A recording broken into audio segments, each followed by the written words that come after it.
I'm Charles Lowther, and welcome to Ascam Hall and the next instalment of our seasonal films.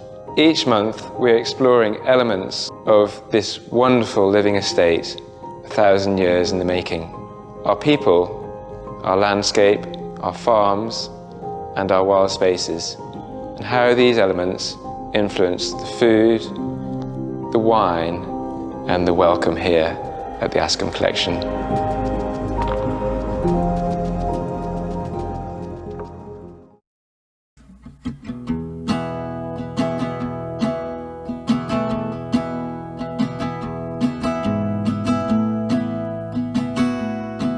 I'm Harriet McPhee.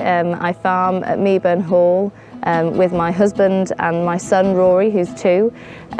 We farm here full-time as well as work full-time jobs. We managed to fit it all in somehow. We have 84 rough fells, we have the pigs, cattle and the sheep, and then we've also got our own dairy enterprise as well. We're milking 110 goats at the moment, supplying artisan cheesemakers around Cumbria.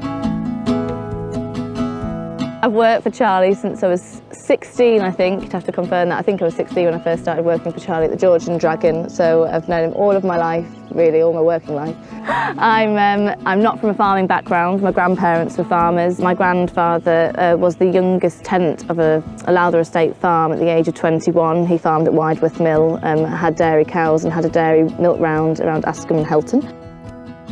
But I think it's in my blood. I love it. It's part of who I am and it's what we do and it is our lives, but I wouldn't have it any other way. Being outdoors is what I've always loved and enjoyed. First, my degree was teaching and I thought I would be a primary school teacher, and I ended up a very short work experience at a zoo and then realised that, outdoors teaching would be a good thing and farming is where it ended up. Yeah, so I'm heavily involved in nurturing the next generation of farmers within Cumbria. I worked for Newtonbury College from 2014 until very recently when it unfortunately closed in 2021. And I've continued my role in farming, in education, and I currently now work for Ascam College based in Penrith. We are a lowland farm here and we directly support the upland and hill enterprises for the rough fells. We decided it would be a lot better for them to lamb down here this year, there's a lot more an abundance of grass. There's not as much predation down here in the lowlands as there is up in the hills. So we thought, it would give everybody a much better experience for them to be lambing, to be down here. So this morning, doing first checks on the sheep. It's been a really rough night, so I just want to make sure that everyone is with their mums, got bellies full of milk, and everyone's happy. And if anything's lambing, just to check if anything needs any assistance.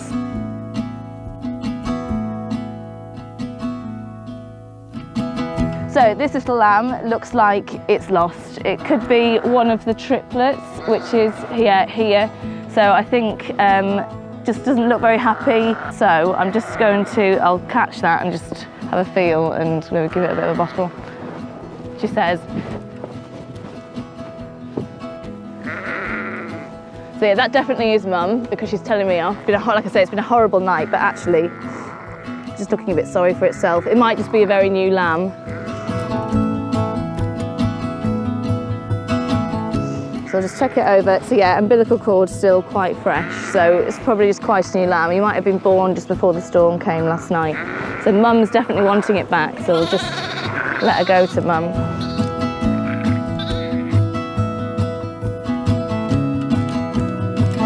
We're on Helton Fell, which is where all the hefted flock of sheep spend their summer. We share the grazing here with 6 other, they're called commoners, because this is a common. We are one of 2 breeders of rough fell sheep. There's ourselves, and there's a lovely chap called Jimmy Hodgson, who was born in the house that I live in now. So this morning we were at Meaburn Hall, our lowland farm, where we lamb the sheep. It's not safe to lamb up on the fell, it's too exposed, so we bring them down into more sheltered ground, and then once they're about a month old, they get turned back out onto the fell with their lambs, At the moment on the fell, we're in early May. Only the hogs, i.e. last year's females that we're keeping for the flock, are up here. The ewes and lambs will come in early June. Like with beef, you want a decent, slow-growing animal. So the hill sheep are perfect, and then you can put a cross onto them or have them purebred. So we have both the crosses and the purebred for the restaurant. I don't think there's really much difference in taste, as long as it's grown slowly. We don't eat lamb as lamb. We let it over a year, and it's called hogget. It's just got a deeper flavour. It's slower grown. We don't give them any concentrates. They're just finished on grass. And as you can see up here, there's a wonderful variety of grasses and herbs for them to eat. So it gives a really, really nice textured meat and flavoursome meat.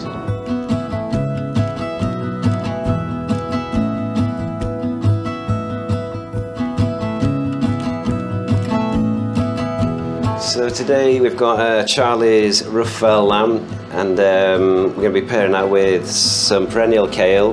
We've got some beautiful wild garlic at the moment. We've got a little mixed grain risotto, which we've made with the wild garlic. We've got some pickled radish in there, some salted lemon, and some pickled celeriac, which we're going to top that off. We've got some little puffed wild rice as well, just to add a little bit of texture. And also got a little bit of a sheep's curd, which has got a little bit of mint in there and a little bit of lemon, and that's just going to bring the whole dish together. So I'm going to start plating up now. I'm going to do the risotto first, which is served on the side. Top it with a little bit of puffed rice, oxalis flour, and a few of these little wild garlic flowers. I'm going to slice the lamb.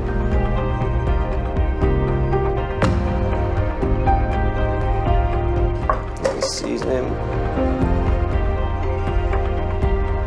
A bit of curd. This is a perennial kale. A couple of roasted radishes. Lamb. And then we've got a little bit of black garlic puree.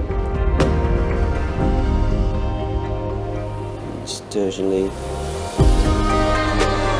Now just a roasted lamb bone sauce, just to finish it off. And that's that.